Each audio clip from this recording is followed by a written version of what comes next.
Come on by and have a bite at the Crossroad Diner, the place where your spirit goes when something tells you it might be time to change direction. Hey, everybody, we're back in the Crossroad Diner.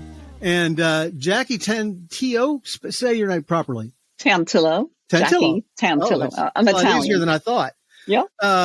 Jackie is with us. She has an incredible life of following herself, her heart, and what she means. And I wanted to have her on. She's got a book and a podcast called I Should Have Listened to My Mother. Actually, just a podcast. Just a podcast. Really? Right? Print them up and make me write. It's okay. I haven't gotten 5 episodes yet. And send them to me. I have many books worth of information, and I plan on doing a book. But right now, Should Have Listened to My Mother as the podcast. Okay, so Jackie's obviously got some heritage, and when she was born, she was way at the back end of the family, so she was spoiled and rotten and ruined. Mm-hmm. And so tell us a little bit about the transition coming back to America. You were abroad, your family was abroad, mm-hmm. And then you tell us about that dynamic. Well, it's so much fun to be here. Actually, I used to host a radio show middays, and I would go to the diner. We'd have artists, musicians and things come in and chat, and we'd be drinking coffee and, eating pancakes or whatever. So it's really great to be back at the Crossroads Diner. Right. Thank even before Seinfeld with way before. Yeah. So let's see. So I'm Italian American. Right. My dad is a civil engineer. He worked in heavy construction, and he was hired by an American firm to go work for the Navy. So they needed a serious seawall built at the Rota, Spain Navy base. To protect the boats that were coming in the Mediterranean. So he was building this incredible concrete structure made out of these French-designed tetrapods, I believe. They're French or British. But the original 4 children, were living in Spain for a number of years. Toward the end of the adventure, the last 3 of the girls were born, one in Gibraltar, and 2 of us were born in Spain. So after all those years, we returned to the U.S., 5 years or so, we returned to the U.S. And of course, I was only months old when we returned. So all I can see are the family films, which are pretty remarkable. But my older siblings had a big adjustment. They had to overcome, let alone the language barrier again, because they had been speaking Spanish, and to American culture. So again, I was the runt of the litter of the 7. So I only got residual effects of that, even though the cultural aspects of our life continued. When we lived in the States, we were always eating late dinners, candles, flower table. We sat for hours, et cetera, et cetera. Did you get the benefit of their knowledge of other languages? Yeah, our mom was really smart. She used to speak to us in Spanish when we were little kids, and she would get her little chalkboard out and do verb conjugation. So we probably didn't really understand that first person singular, second person singular, but our ear got really accustomed. We actually were great at it, but we were too cool to speak Spanish all the time, unfortunately. So we made our way through. But then I in particular studied French, Italian, and Spanish, as I went through school. So. I always admire folks who have other languages and are conversational with it. I was intimidated because I love words and I love language and I love the nuances of English. And I thought if to learn that with something else would be impossible to me. But, so I admire that a great deal. Thank you. It really, it just plays a part. I mean, I use little words that my mom used to use around the house, and my boys now repeat little things that I say, and mainly in Spanish, and it's a lot of fun. And they've been overseas a number of times, so it comes in handy. You and I share an early love of radio, and talk to me about where that interest came from. Well, our mom used to have the radio on all the time. It was usually talk radio. Or if it wasn't talk radio, we'd have live from the Lincoln Center, the opera, every Saturday. We'd have to clean our house every weekend. So they put us to work. but we were always influenced at an early age of music or conversation. So your imagination can only wander when you're listening to these stories. And that's the magic that I was able to lock into at a very young age. And there were two things that I was interested really. I wanted to be a forest ranger. I wanted to live up in a little fire tower. But I guess the radio thing really stuck. It was magical going to sleep with the radio on and listening to Alison Steele and other just phenomenal men and women. Using the magic of that medium is really what I fell in love with. That's cool. So then you actually acted on that. Yeah. My dad's like, "You sure you want to go to school for radio?" Because, on the golf course today, I spoke to a lot of radio sales guys, and, they said, it's really hard to make money. And, he had a lot of daughters. He wanted them to be, to be able to fend for themselves and earn a living. And I was like, okay, I listened to what he had to say, and I was like, but I want to do it. So I went to school, SUNY Plattsburgh, and I did radio and TV. Then I went to a year at McGill in Montreal and studied French, Italian, and film and all that kind of stuff. And then came back and finished at SUNY Plattsburgh. So I was completely immersed in radio and television. Right. Well, let's back up to the family a bit. I mean, you've got a very large family. What's the age range between you and the oldest? Well, I don't know exactly, but I know one sister is 10 years older than me. Then I think they're all maybe like a year and a half apart about that. So, they're up there. We're all up there because the generations and now we have two generations behind me. So as you were growing up, what was the expectation that you were aware of? You're going to be with us for a while and you're going to go away and do other things. Tell me what that value set was about being self-supporting. My parents. Yeah. Oh my gosh. They were not going to have you living in the house for the rest of their life. What was understood? Right. You're not living in our basement if you want to be a radio DJ. You mean something like that? Right. Yeah. It never came up. If you want to get down and dirty with it, yeah. That actually never came up. None of us ever went home. I don't know if it was a generational thing. None of us ever went home after college because we didn't have work. I don't know. I tell you, we live in this magical bubble. My family, we are all really, really close. We had our faith, our positive outlook. My mom used to listen to Norman Vincent Peale, who preached in New York City, the Marble Collegiate Church, and he was all about the power of positive thinking. And it was about surrounding yourself with beauty. And I always emphasis, it wasn't about monetary or material things. It could be as simple as fresh flowers or, enjoying taking in the sunlight or being appreciative of everything that's around you.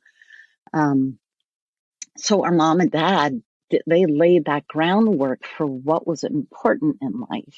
It really, to this day, we are we're all very, very close. And I have one brother, so he was King Prince. He was the second oldest, and he really didn't come back after high school.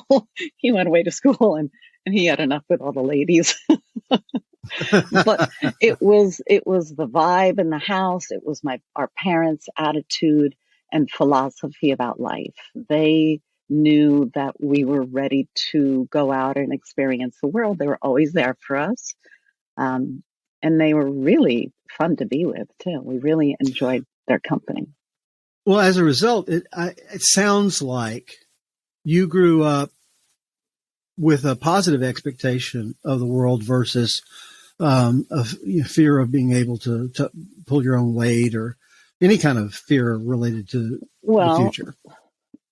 there's also a second part to that, that if you choose something that you're interested in, there's also a responsibility for yourself and the people around you that you hold your weight, right? You don't want to be the baggage for somebody else. So Right. the radio station happened to be in my dorm. And I was up there. I arrived at school in the late afternoon. I was up there the next day. So there's divine intervention in my life and my family's life for sure. But you also have to, if you're not making things happen, whether it's financially or emotionally or whatever, you pick up the slack in another direction. And that's what I've always told myself. And I mentioned this too a little earlier before we started the interview, that I always like to keep moving in a forward direction. And I tell my boys this, Right. You'll be somewhere, whether it's personally or professionally, that you like, this is a total drag. This is a waste of my time. But it really, I don't think that it is. You kind of have to be where you are for a reason. So Well, whether, yeah. go ahead. No, well, I was going to say, you and I, and our paths were very different, but our interests were very similar. And you had a kind of a concrete vision of where you wanted to begin or what you were interested in. And I think that what happens a lot of times is people aren't really sure, and they start out going, well, this will support me. This is something I can do. I'm good at this, or I can become good at this. And then they come to that place. This is not working. And I think that's when they start finding out and listening a little more carefully to what the yearnings of their heart are.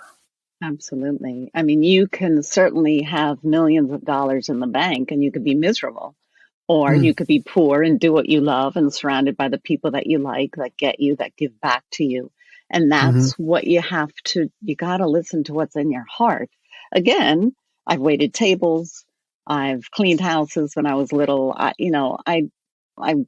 did so many things in order to financially support myself, but with the same intention of always moving forward using my voice. I mean, since I was 18, I've been interviewing musicians and celebrities and attorneys, and now with this podcast, because of my mom was such a huge influence in my life. I'm fascinated by catching the oral history of the role of women and the stories. And it's fantastic to interview celebrities all the time, but it's the every ordinary blue collar, white collar person on the street that may have had struggles or may have had a fantastic life. But I am curious who you are today because of or in spite of your mother. That's where I am right now. Did I ever think I'd be hosting a podcast like this 20 years ago when I was working at ABC Radio in New York? No, because I was working in it. But everything kind of, the little magic happens. It happened for me. And I can't stress that enough. But it is about attitude, and it's about wanting something bad enough that you figure out how to make it work. There, I think, is the big key. If you want it bad enough, you figure out a way to make it work. Now, that's a faith statement that says it's possible. And did you get that from your mom? Totally. She would go to Mass every day. We were in Catholic school, in elementary school.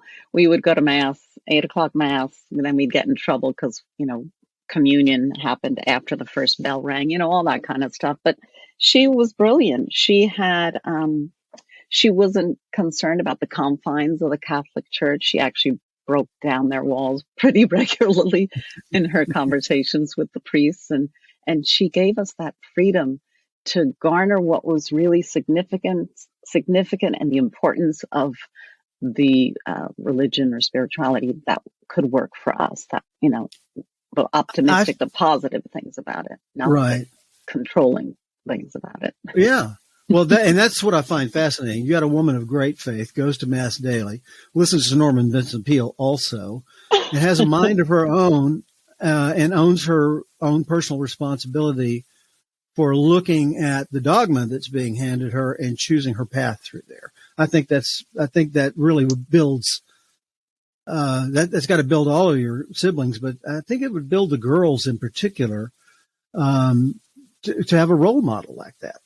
It was, I mean, and yet that's all we knew. So we don't know how she accomplished all that she did, because she was designing clothes. I mean, she was always sewing, making our prom dresses, our communion dresses, all that, like sewing us in while the date was in the living room, because they were all custom designed. And she had a little, probably one of our plastic, little record players, and she would play her French records or her Italian records on them while she was sewing till 2, 3 in the morning.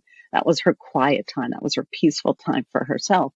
And then she's up again in the morning, getting ready, breakfast for 7 kids, going out to mass with her lipstick and her high heels on. She was amazing. Her name was Linda, by the way, and she still means the world to so many people and to our friends. Yeah. Where did she grow up? She grew up in Queens, New York, in Flatbush. And then, they were that explains some of the independence. Well, she was the youngest of 5. I feel like I'm a guest on my own podcast. She was and then we'll go back to, she was the youngest of 5, and she got teased all the time by her siblings. So she learned a lot. See, that's another way to turn a bad experience around to a good one, because they were really kind of brutal on her. And yet she was determined, and she got up and out, and she was a nutrition nut. She's awesome. Okay. So one of the things I'm going to put you on the spot here, and, you've been on mic for, decades. So I have a feeling you'll be able to tap dance with this very easily. People that don't have your past, don't have your support group, people who are finding themselves at a crossroads where whatever I'm doing, this isn't it. What would you have them look to? What would you recommend where they start to kind of sort out who they are from who they're expected to be? Well, some people didn't have any parental intervention at all or guidance, right? So they don't even know. They may not even have education. So how do all these people pick themselves up every day? How do they go out? How do they know to get a job? Where does it's overwhelming. And you know what, my husband had he talks to me about this a lot. His dad was pretty tough on him, and he, at a young age, had to figure out, well, you know what? That's your thing. I'm not going to make it my thing. I want this. It's the kind of in spite of or because of, are you who you are? And that's the only way you without hope. And a lot of people don't even have hope, Steve. So it's really hard. But if you have hope, and you have maybe one person in your life that can encourage you and believes in you as much as we should all believe in ourselves, then that's the first step. It's always that first step. Yeah, I think that's, for me, it was my grandmother. I like to say that my grandmother gave me a drug problem. She drugged me to every singing and tent meeting in church. Yeah, but grandma. She did not have any of the fear that my mother did. Went through the same depression, but just went, no, we'll figure something out. I mean, her whole thing was, we'll figure something out. We have resources. It's like a switch. It's a switch. It literally has to be a switch. Yeah, it's a mental switch. And, but it's really a lot easier, I think, with your advice. Find one person that resonates with you, believes in you. Now, my grandmother was also a nut. She was crazy. So I had this woman who was a free spirit who believed in me, but I knew that she didn't function in the world very well by herself. And still she made it work. But I really, really clung to that support, that supportive belief that whatever I wanted to do, I had within me to be able to achieve. And if you can find somebody, well, it's just believing in you and your will. And in this day and age, I think it's easier because people are coming up with stuff overnight to go make a living and do things with and figure out how they're going to make it work with their spirit. Yeah, but there's also, it's 20 million, 20 million more times negative information out there. That is so much easily absorbed into our heart and our brain that can do more damage than that one positive message. You're right. I have a pastor friend who, when he's baptizing children, he goes through all of the traditional ritual, and then he takes them in his arms. He's 6'4". He takes them in his arms and walks out into the congregation and says, everything this child learns about Christianity, they're going to learn watching you. They're not going to learn it in our Sunday school. They're going to learn watching you and your choices. And all of the encouragement that you just promised that you're going to give this kid, all of that can be undone with one sentence. And we have to be careful about that. And so I think that we have to guard in the world of social media and naysaying and criticism and finding superiority by putting someone down. I think we have to armor ourselves against that. We do. And you also have to, you have to be able to teach, if we're talking about children, you have to be able to teach them how to defend themselves or buffer themselves again, because you're never going to be able to stop every bully, right? You're never going to be able to stop every bad word. So, it's hard. We went through that with our boys again, and they have to understand the other side and the other person lashing out or throwing that vitriol out there. And it's constant, right? Well, now, so tie that to your podcast. I should have listened to my mother. No, I just should. Should have listened to. Should have listened to my mother. Where do people find it? Everywhere they can find. It's a weekly podcast, so it's posted on my Simplecast site, which is my host. I'm on Twitter, Facebook, LinkedIn, Instagram, and you can find. Should have listened to my mother. Yeah. Are you who you are? Talk me through your format. What do you try to achieve on those interviews? Well, first of all, I don't, and this is interesting because I teach voiceover classes too. So I get nervous. I get nervous before interviews, and I think that's important, because if you don't get nervous, I don't think you're losing your passion for something. Right. Do you get nervous before an interview? You don't look like you're nervous. Well, I know the battle I want to fight, and I know the information I want to try to achieve. And I know that everybody at some point in their life has come to a place where they're going, I am on automatic. I am not on intention. That's what I want to avoid. Yeah. And then they've done something about that, or they've struggled with that. Right. And my audience, or the audience that I hope to get, are at that place, and I want them to know they're not alone, and that is normal. So the nervousness I get is about being present, being authentic, and listening, and really finding in this person that I've never met and in their story resonance somewhere. Yeah. It's about preparation for me. I'll speak for myself. Yeah. I research my guests. I don't know necessarily what they're going to tell me. I know just very little, because I want it's very conversational, my format. So I don't want to know what's coming. Things, you're talking about your mom. It's such a personal topic. So I listen, and it flows naturally. And that's what any good interviewer says, is that you have to listen to your guest's response before you have the next question, because they just threw something dynamite at you. And if you don't respond to it, you just go over to your list of questions, then it's not as effective an interview. So there's so many ways that a mom touches or doesn't touch one's life. I mean, you can't believe the stories I've heard, and how resilient kids are. Mm-hmm. Thank God. The spectrum is bigger than the world. You can we could link hands, and you still always hear another unique story. And I've interviewed a number of people in Ukraine and in India and England and all over Europe and Asia. there are the similar dynamics. Obviously, the role of a mom is pretty specific if you're lucky enough to get a great mom, but you also learn very important lessons from someone who may not have been the best mom. And everyone has a story. It's just amazing. Everybody has a story. And I love hearing it. I love hearing them. Yeah. It's really eye-opening, and I learn so much about my own behavior and myself as a mom. Man, that's a good one. I should use that on the boys. I wish I was that, full calm and collect, all that kind of stuff.